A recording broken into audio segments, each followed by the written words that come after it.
Guys, welcome back to our YouTube channel मन्ने हिमाचली चंबा वाले। तो कैसे आप सभी लोग, उम्मीद है आप सब ठीक होंगे और हम लोग भी ठीक है। मैं भी एकदम मस्त हूँ। वेदर काफ़ी अच्छा है, बहुत अच्छी धूप खिली हुई है जैसा कि आप मेरे पीछे देख सकते हैं। और अभी सुबह के 11 बज रहे हैं और मैं होने लगी हूँ रेडी। आज मैं जा रही हूँ धाम खाने के लिए रिटायरमेंट फंक्शन में। तो दीदी और नायरा वापस जा चुके हैं अपने घर,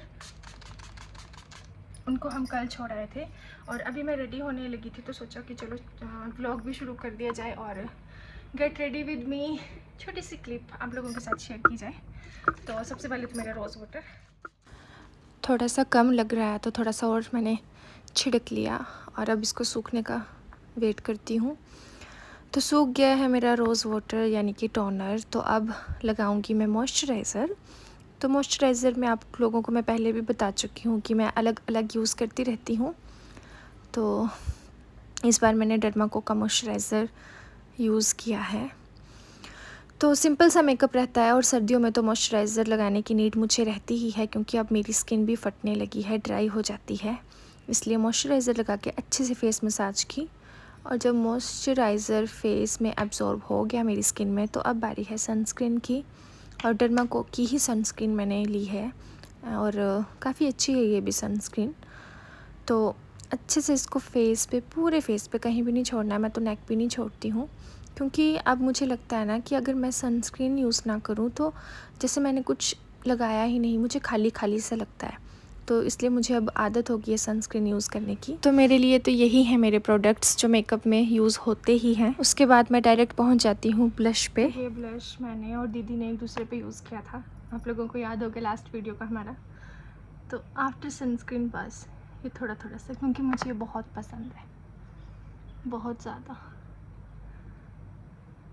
थोड़ी देर बाद ये उड़ जाएगा उड़ जाएगा मतलब ये फेड हो जाएगा क्योंकि ये ऐसा ब्लशर है कि चाहे मैं इसको जितना डार्क लगा लूँ ये लाइट होता ही है।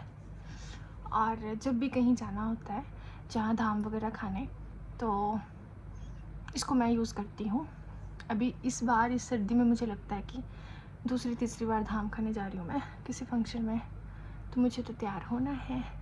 तो फाउंडेशन, कंसीलर कुछ नहीं, बीबी क्रीम, सीसी क्रीम बिल्कुल भी कुछ नहीं, बस मॉइस्चराइज़र, सनस्क्रीन और साथ में ये, ठीक है। ओके, तो और क्या था, हमारा मेन हथियार था आईलाइनर स्केच। तो पहले मैं ये लगा लेती हूँ। लाइनर नहीं लगाऊंगी, काजल की तरह यूज़ करूँ। थोड़ा थोड़ा लगाया है, आप लोगों को दिख रहा होगा, पर मुझे नहीं पता चल रहा कि मैं यहाँ देखूँ कि यहाँ देखूँ, क्योंकि मेरे लिए कैमरा आज मिरर का काम भी कर रहा है।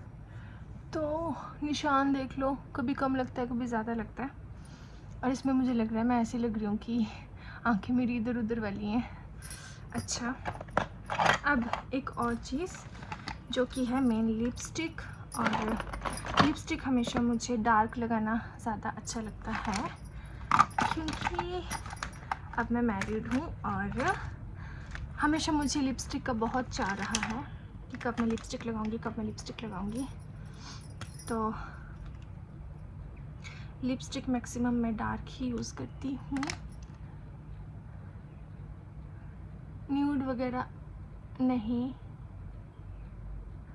जब कभी घूमना वगैरह होता है, जाना होता है, तब लाइट लाइट लगा भी लूँ, अदरवाइज़ कहीं मैं फंक्शन में जा रही हूँ तो हमेशा मैं डार्क यूज़ करती हूँ। मेरे पास इतना टाइम भी नहीं है कि मैं अच्छे से अपना कैमरा का सेटअप कर लूँ।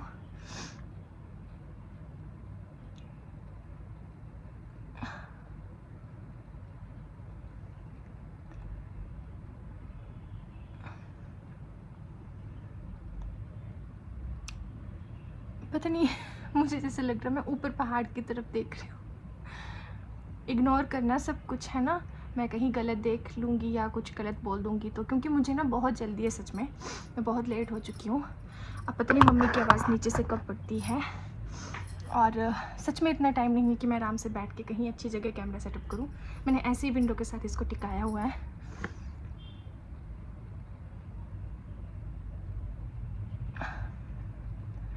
आज तो लग रहा है कि लिप्स भी फट चुके हैं।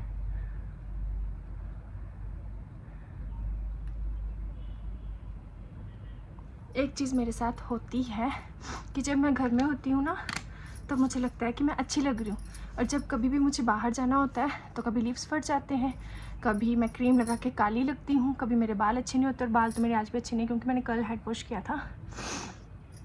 तो ऊपर से ये सफ़ेद बाल, हाय जो भी मुझे मिलता है यही पूछता है कि बाल सफ़ेद कैसे हुए, सफ़ेद कैसे हुए। क्या ही जवाब देना होता है, खुद नहीं पता मुझे कैसे सफ़ेद हुए। अच्छा, अब लगाते हैं हम बिंदी। और बिंदी कहाँ रख दी मैंने,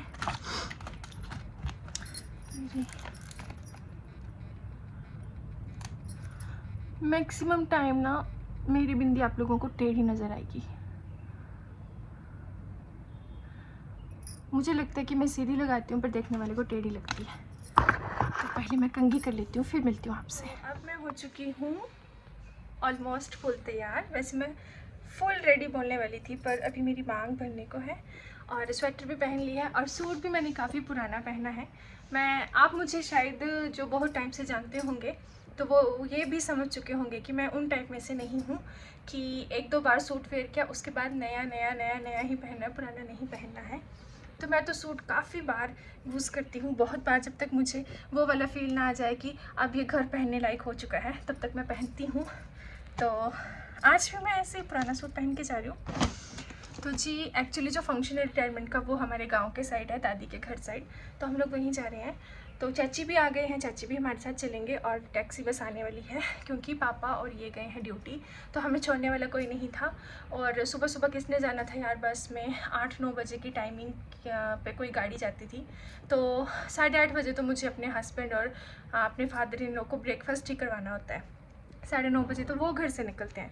तो फिर हम लोगों का डिसाइड हुआ कि हम लोग बाद में जाएंगे, इसलिए टैक्सी आने वाली है।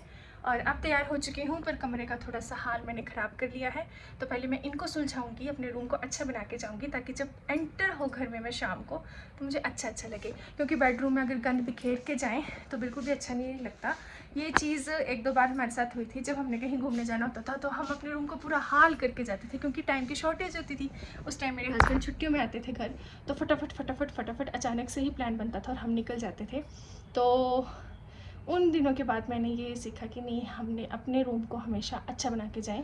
क्योंकि जब हम छोटे होते थे ना, तो मम्मी पापा के साथ हम जहाँ भी जाते थे तो मम्मी हमेशा अपने रूम को अच्छा बना के रख के जाती थी, ताकि घर में एंट्री हो जब तो अच्छा लगे। पर मैं वो बात तब समझ नहीं पाती थी कि मम्मी क्यों करते हैं, जाने से पहले अब ये भी समेट लूँ, ये भी समेट लूँ, वो भी कर लूँ, पता नहीं क्यों करते हैं। पर अब समझ में आ रहा है कि ये चीज़ें सच में ज़रूरी होती हैं। तो पहले मैं अपने रूम को सुलझा लेती हूँ, समेट लेती हूँ सारा जो भी मैंने गंद डाल के रखा है, उसके बाद मिलती हूँ आपसे। तो अब मैं नीचे आ गई हूँ और मम्मी और चाची मेरा वेट कर रही हैं काफ़ी टाइम से। और हम लोग अब जाएंगे टैक्सी में, तो टैक्सी भी आने वाली है थोड़ी देर में। तो अभी बस जस्ट मैं अपना घर लॉक करके निकली हूँ बाहर।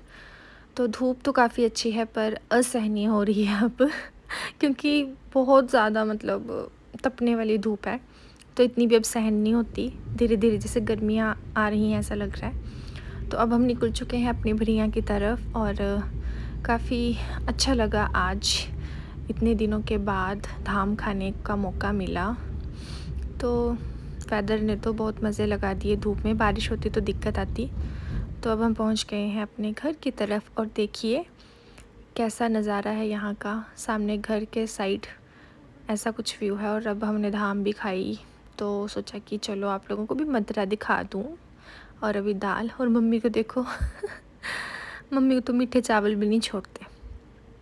तो धाम धूम खाने के बाद पूरा दिन मैं और मम्मी वहीं रहे, और शाम को पापा और ये हमें लेने के लिए आए हैं। तो अब हम जा रहे हैं घर वापस, और इसी के साथ मैं व्लॉग का एंड भी कर रही हूँ। अब आपसे मिलते हैं नए व्लॉग के साथ। तो हमारे चैनल को ज़रूर सब्सक्राइब करना अगर आप फर्स्ट टाइम व्लॉग देख रहे हो तो, और अगर सब्सक्राइब कर लिया है ऑलरेडी तो आपका बहुत बहुत दिल से धन्यवाद। अब मुलाकात होगी नई वीडियो के साथ।